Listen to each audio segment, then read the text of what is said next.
ಒಟ್ಟಿಗೆ ಇರೋಕ್ ಯೋಗ್ಯತೆ ಇಲ್ಲ ಅಂದ್ರೆ ಲವ್ ಮಾಡಬಾರ್ದು. ಇಷ್ಟೊಂದು ಅವಮಾನ ಮಾಡೋದಕ್ಕೆ ಯಾಕೆ ನಮ್ಮ ಮನೆ ಸೊಸೆಯಾಗಿ ಬರ್ಬೇಕು? ನಾನು ಯಾರು ಅಂತ ಗೊತ್ತು ತಾನೆ, ನನ್ನ ಮನೆ ಏನು ಅಂತ ಗೊತ್ತು ತಾನೆ, ಎಲ್ಲ ಗೊತ್ತಿತ್ತಾನೆ ಮದುವೆ ಮಾಡ್ಕೊಂಡಿರೋದು, ಎಲ್ಲ ಗೊತ್ತಿತ್ತಾನೆ ಲವ್ ಮಾಡಿರೋದು. ಏನಕ್ಕೆ ಲವ್ ಮಾಡ್ಬೇಕು? ನಾನು ಹೇಳಿದ್ದ ನನ್ನ ಮಗನ್ ಲವ್ ಮಾಡೋದು ನಾನು ಹೇಳಿದ್ನ? ಒಪ್ಕೊಂಡಿದ್ದಾರೆ ಅಂತ ಹೇಳಿ ನಾನು ವಿರೋಧ ಮಾಡ್ಲಿಲ್ಲ. ನಮ್ಮ ಮನೇಲಿ ಯಾರು ವಿರೋಧ ಮಾಡ್ಲಿಲ್ಲ. ಚೆನ್ನಾಗಿರ್ತೀರಾ ನೀವು, ಅನ್ಯೋನ್ಯವಾಗಿರ್ತೀರಾ, ಸಂತೋಷವಾಗಿರ್ತೀರಾ, 100 ಸಲ ಕೇಳಿದೀನಿ ಪ್ರಶ್ನೆ. ಆ ಪ್ರಶ್ನೆ ಅವ್ರು ಉತ್ತರ ಕೊಟ್ಟಿದ್ದಾರೆ, ನಾನು ಚೆನ್ನಾಗಿರ್ತೀವಿ, ಅನ್ಯೋನ್ಯವಾಗಿರ್ತೀವಿ ಅಂತ. ಮದುವೆ ಮಾಡಿಸಿಟ್ಟಿದ್ದೀನಿ. ಮದುವೆ ಕಾರ್ಡ್ ನೋಡಿದೀರಾ ನೀವು? ನನ್ನ ಮದುವೆ ಕಾರ್ಡು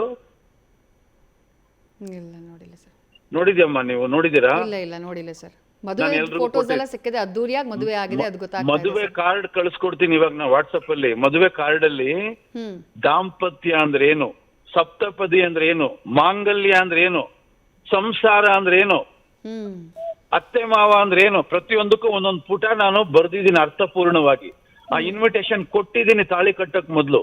ಅದನ್ನು ಓದಿದಾರೆ ಅವರು. ಓದಿದ್ಮೇಲೆ ಅದರಂತೆ ಬದುಕ್ಬೇಕಲ್ವಾ?